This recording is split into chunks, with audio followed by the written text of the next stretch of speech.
Vibes Presentation.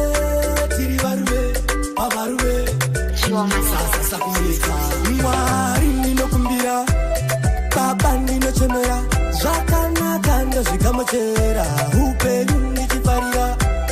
Mwari ndinokumbira, baba ndinochemera, zvakanaka ndozvikamochera, upenyu ndichifarira. Ishe Jesu vakataura, nhamo dzose dzichapera, nhasi uno tiri kufara, zvivi zvedu vakazvifira. Saka isu tichatevera shoko ravakatisiyira, muparidzi achitiparidzira, tichamupa nzeve kumuteerera. Mwari ndinokumbira, baba ndinochemera, zvakanaka ndozvikamochera, upenyu ndichifarira. Mwari ndinokumbira, baba ndinochemera, zvakanaka ndozvikamochera, upenyu ndichifarira.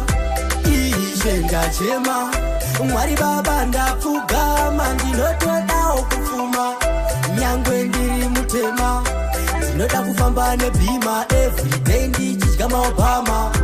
Aiwa Mwari zvishoma, ndinotoda kuenda nendege kujoma. Mwari ndizarurirei, makomborero ndikandirei, ndinoda kufara everyday, ipapo Mwari nzwisisai. Mwari ndinokumbira, baba ndinochemera, zvakanaka ndozvikamochera, upenyu ndichifarira. Mwari ndinokumbira, baba ndinochemera, zvakanaka ndozvikamochera, upenyu ndichifarira. Ishe Jesu vakataura, nhamo dzose dzichapera, nhasi uno tiri kufara, zvivi zvedu vakazvifira. Saka isu tichatevera shoko ravakatisiyira, muparidzi achitiparidzira, tichamupa nzeve kumuteerera. Mwari ndinokumbira, baba ndinochemera, zvakanaka ndozvikamochera, upenyu ndichifarira.